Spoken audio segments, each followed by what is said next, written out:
El siguiente segmento es, clasificación, F, formativo, educativo cultural, A, apto para todo público.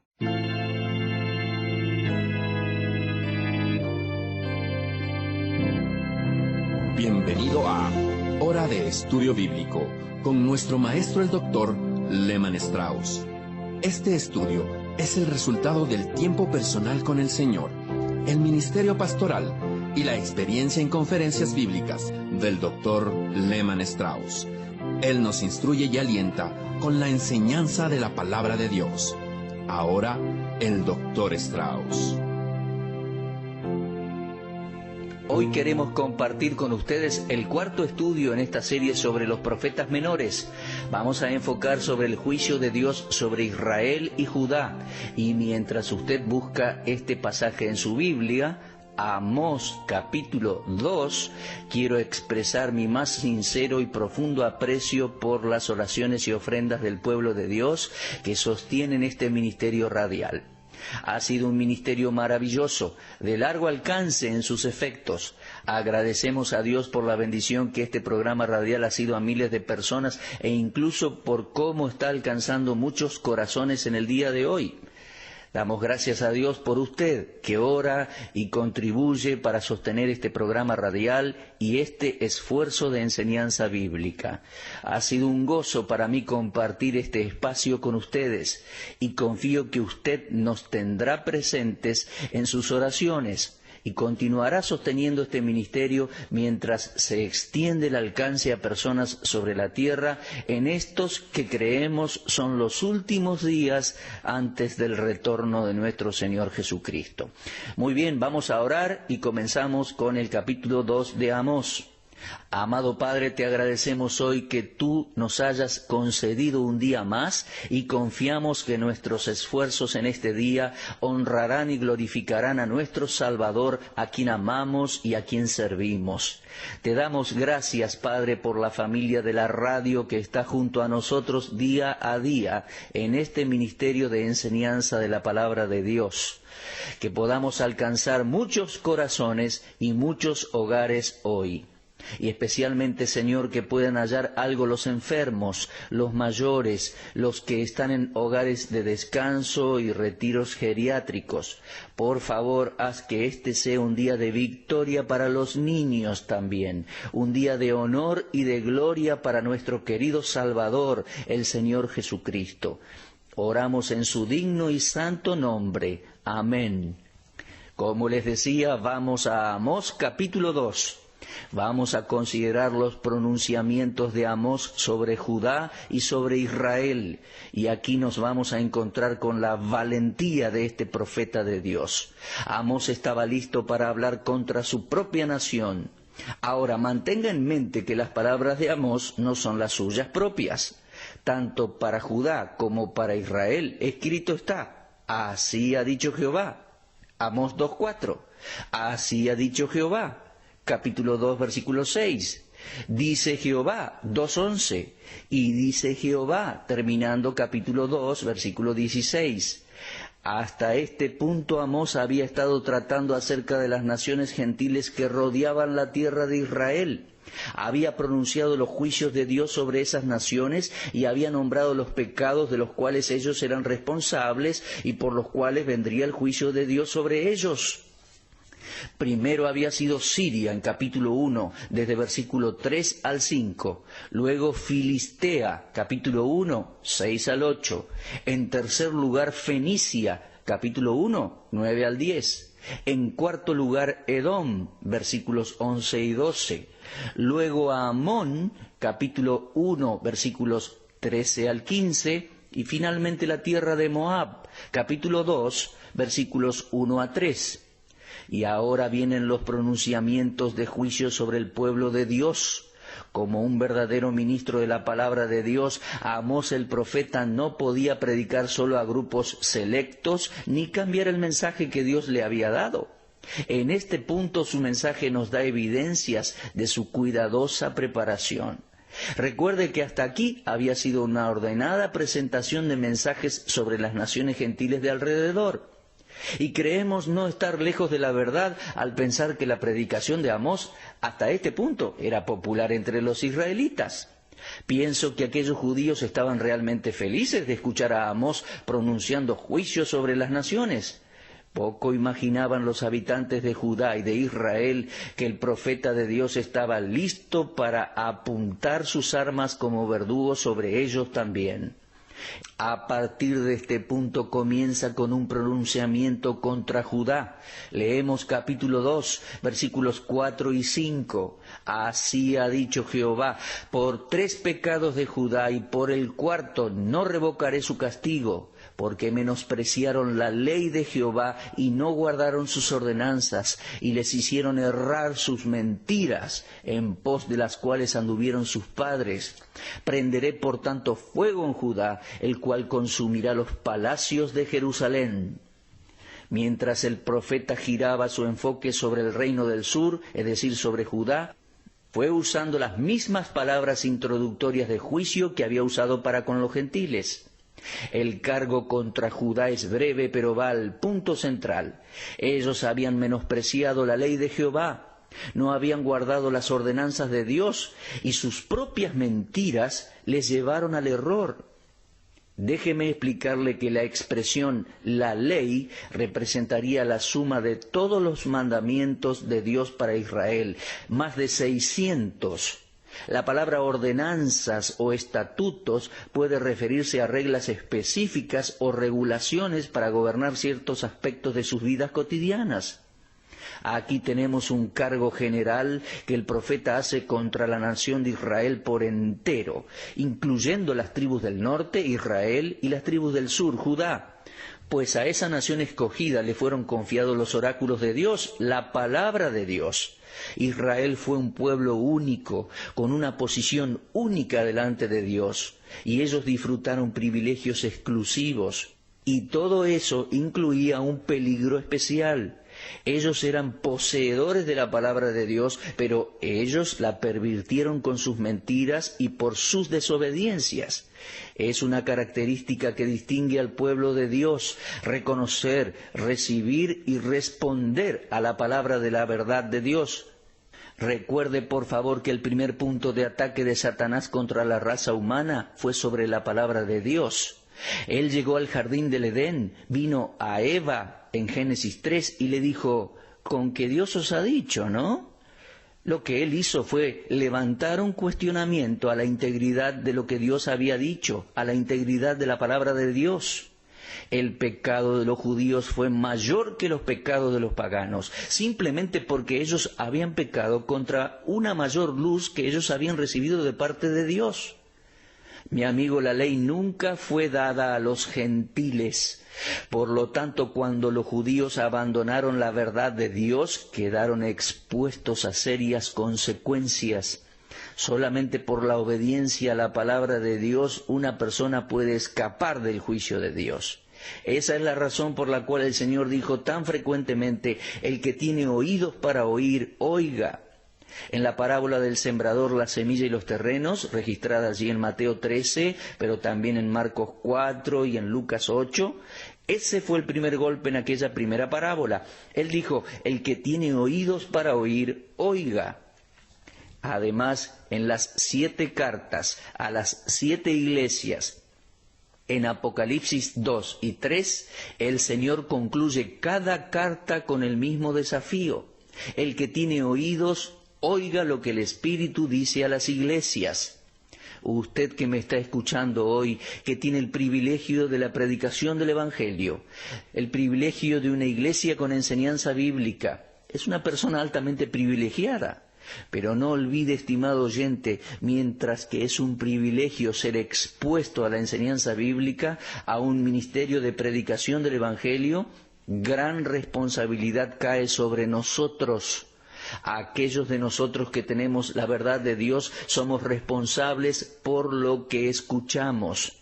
No solamente debemos recibirla, sino que también debemos ejercitarnos para retenerla y responder a ella. No es suficiente conocer la doctrina. No es suficiente estar afiliado a una predicación evangélica o a un ministerio de enseñanza bíblica. Es esencial que nosotros como individuos cristianos obedezcamos la palabra de Dios.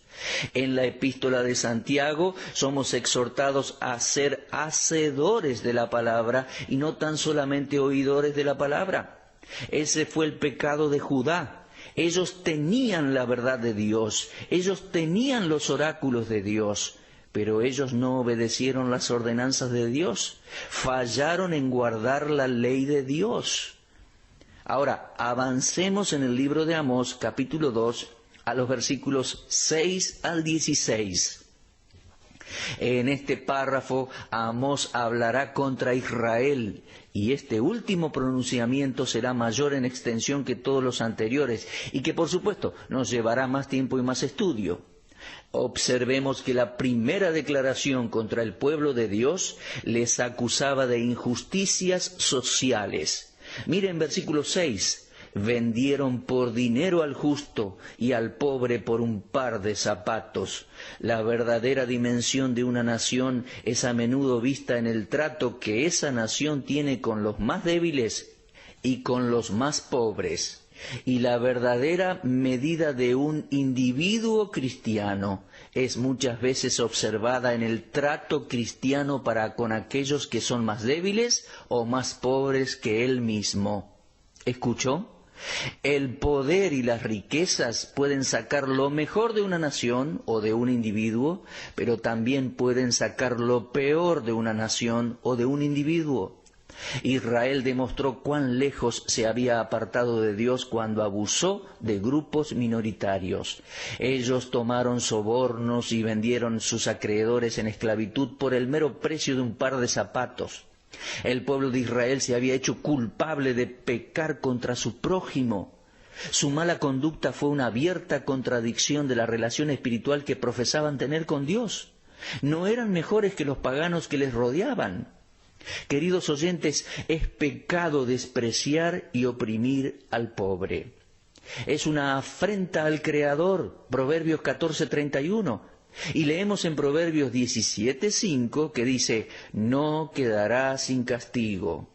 Ahora, es cierto que hay mucha gente pobre y desafortunada por circunstancias de las cuales no son responsables, pero también es cierto que hay gente que es pobre porque eligieron ser pobres. Ellos son perezosos, indolentes e indiferentes. Ellos tomarán una limosna a cambio de nada y no quieren trabajar si se les ofrece. Yo entiendo que existen estos dos tipos de personas, pero a los cristianos nunca nos es permitido por Dios mirar con menosprecio a los pobres y a los débiles. Y no estamos para oprimirlos y ciertamente no estamos para despreciarlos. Nunca lo olvide.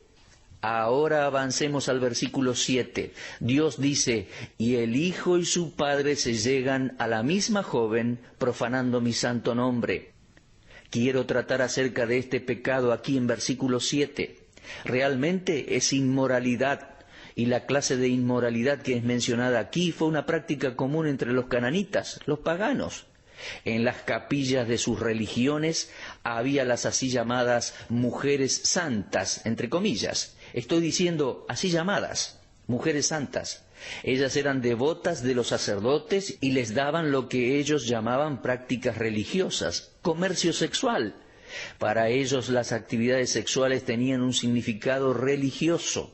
Ahora, un hijo y su padre, según versículo 7, significa un hombre joven y un hombre mayor.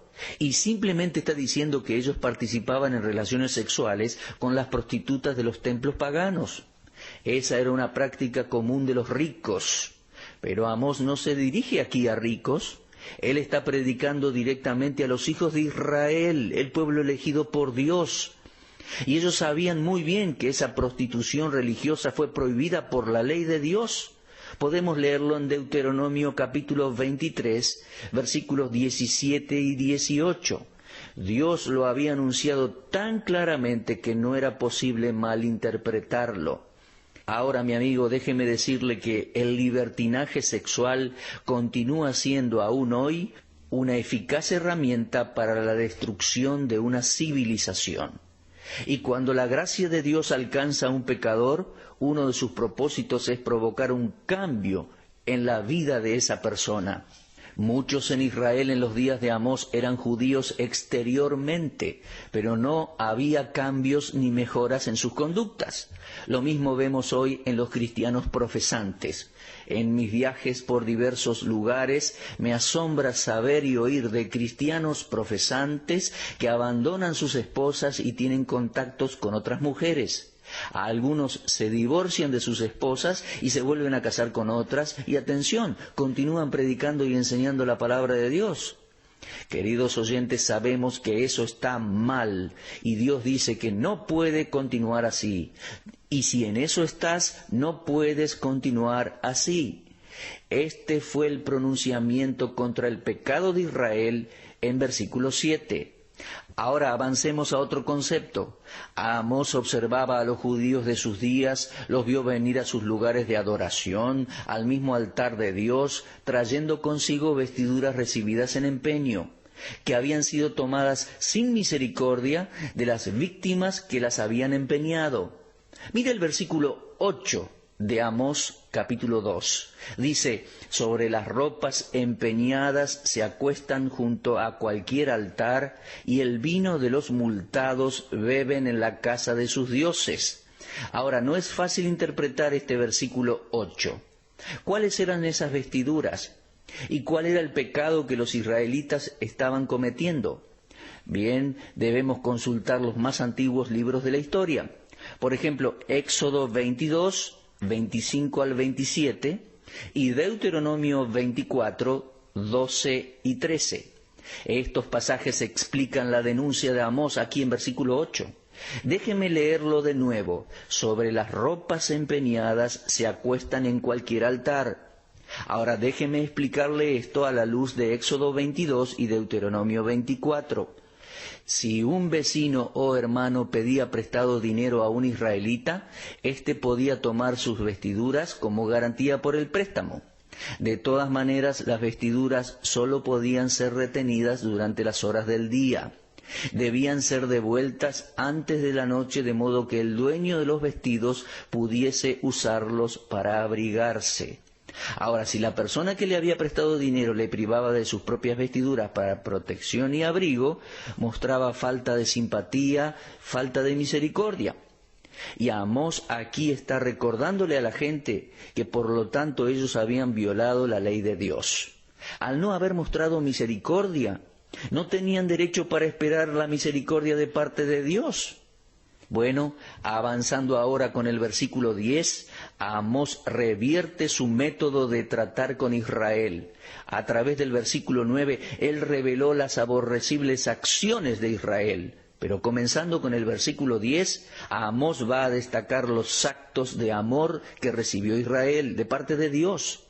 En otras palabras, primero denunció los errores de Israel y ahora va a destacar las acciones de la bondad y del amor de Dios para con la nación de Israel. El mero recuerdo de las bendiciones y de los beneficios de Dios debería causar en el pueblo que ellos mismos viesen el error en sus maneras de vivir. En este párrafo, Dios habla tan claro a través de Amós que hasta usa la primera persona del singular.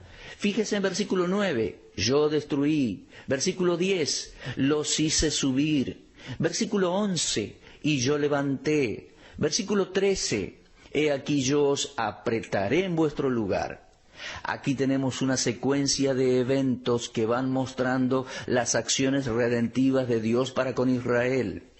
No fue un hecho aislado que manifestó el amor de Dios para Israel, sino una serie de eventos en la historia. 3 de ellos están enumerados aquí. Y observe que no están alistados cronológicamente. Menciono esto porque la gente lo ve y dice, algo está equivocado aquí. ¿Hay errores en la Biblia? No, no todo en la Biblia está alistado cronológicamente. Muy bien, vamos a leer el versículo 9. Dios dijo, yo destruí delante de ellos al amorreo. Es que Dios no sacó a Israel de Egipto para hacerlos caer como víctimas de un pueblo que los odiaba. Los amorreos eran tan prominentes y poderosos que el nombre de ellos a veces parecía ser sinónimo de toda la tierra de Canaán. A esta conclusión llegamos por Josué 24:8. Ellos eran un pueblo fuerte y de influencia, y su fortaleza y su influencia era como los altos cedros y las fuertes encinas. ¿Recuerda que aquellos que espiaron la tierra estuvieron en lo correcto cuando informaron hombres de gran estatura que parecían gigantes? Bueno, pero el pacto incondicional de Dios con Israel no podía ser abrogado. Su promesa para su pueblo se cumplió con la destrucción de los frutos y de las raíces de los amorreos. Ahora bien, la victoria sobre los amorreos en Canaán fue precedida por la liberación de Israel de la esclavitud de Egipto y la preservación de ellos durante 40 años en el desierto, lo cual mencionamos en capítulo 2 y versículo 10. Donde leemos, y a vosotros os hice subir de la tierra de Egipto, y os conduje por el desierto 40 años, para que entrases en posesión de la tierra del amorreo. Y todo eso fue posible por uno de los milagros más grandes de Dios para su pueblo. ¿Lo recuerda? El cruce del Mar Rojo. Cuando uno lee a través del Antiguo Testamento, se nos recuerda vez tras vez que este fue un evento por el cual Dios quiso marcar en la mente de su pueblo que Él es un Dios de gracia, un Dios de misericordia y un Dios de amor. Y Dios nunca los olvidaría, pero eso no era todo. Para proveerles de protección física y preservarlos, Dios hizo provisión para sus necesidades espirituales, escogiendo hombres para ser sus profetas. En versículo 11, Dios dijo, y levanté de vuestros hijos para profetas y de vuestros jóvenes para que fuesen nazareos. Y luego con un aire de desafío les dijo, ¿acaso no es así? ¿Podrían negar que esto es cierto? ¿Negarán lo que dije que hice por ustedes? ¿Negarán que destruí a los amorreos? ¿Negarán que los saqué de la tierra de Egipto? ¿Negarán que los conduje por el desierto 40 años? ¿Negarán que les levanté jóvenes profetas y nazareos? Por supuesto que no lo podían negar. Ese era el argumento de Dios y su profeta. Ya en este punto la predicación de Amós había llegado al corazón de la gente, pero no era tiempo para la bendición. Vendría algo más. Miremos al versículo 12. Mas vosotros disteis de beber vino a los nazareos, y a los profetas mandasteis diciendo, no profeticéis. Ninguna nación en toda la historia humana ha sido el objeto de tanto amor, tanta gracia y misericordia de Dios. Observemos capítulo 3 y versículo 2.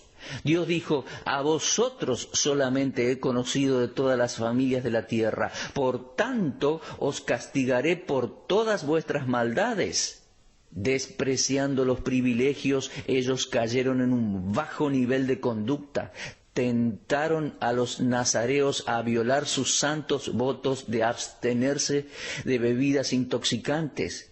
Al respecto, usted puede leer los 21 versículos de Números capítulo 6 para ver cómo los nazareos, gente separada para Dios, se abstenían de bebidas intoxicantes.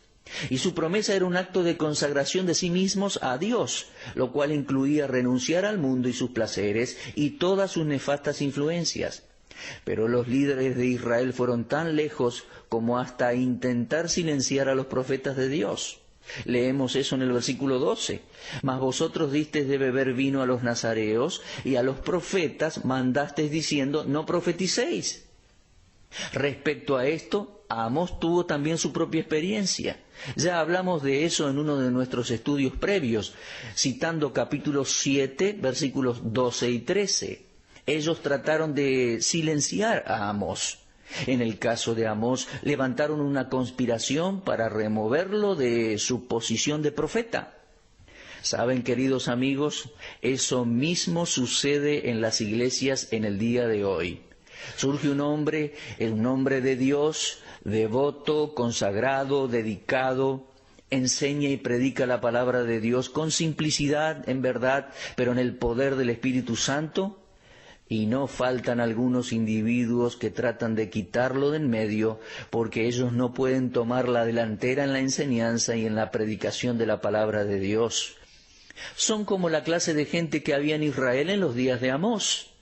La advertencia del capítulo 1, versículos 13 al 16, Nos habla del juicio de Dios. Es ineludible, pues la desobediencia es seguida por el juicio. No que Dios vaya a abandonar a su pueblo. De ninguna manera Él hará eso.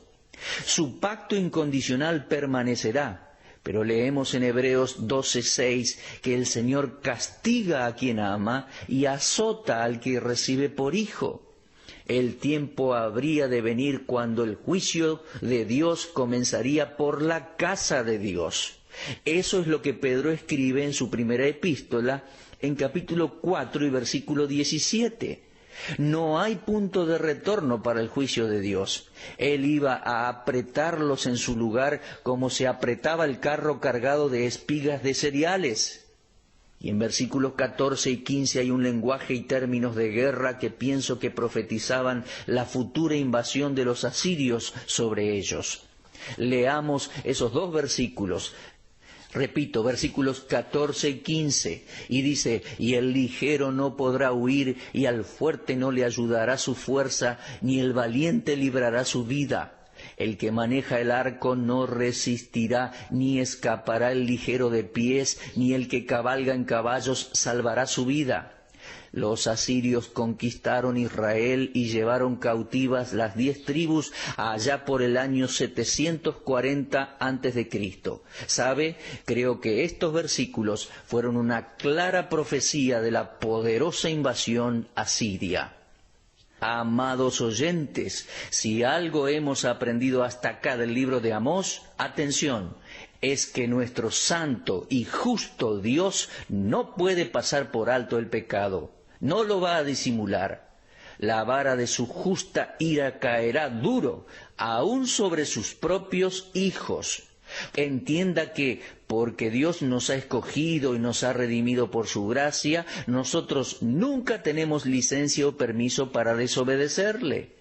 El pecado en medio de los hijos de Dios es una desesperadamente seria ofensa, porque viola no solo el amor de Dios, sino también la revelación escrita de la voluntad de Dios para nuestras vidas. Hay una divina y santa venganza que castiga a los hijos de Dios. Téngalo en cuenta, nada quedará impune.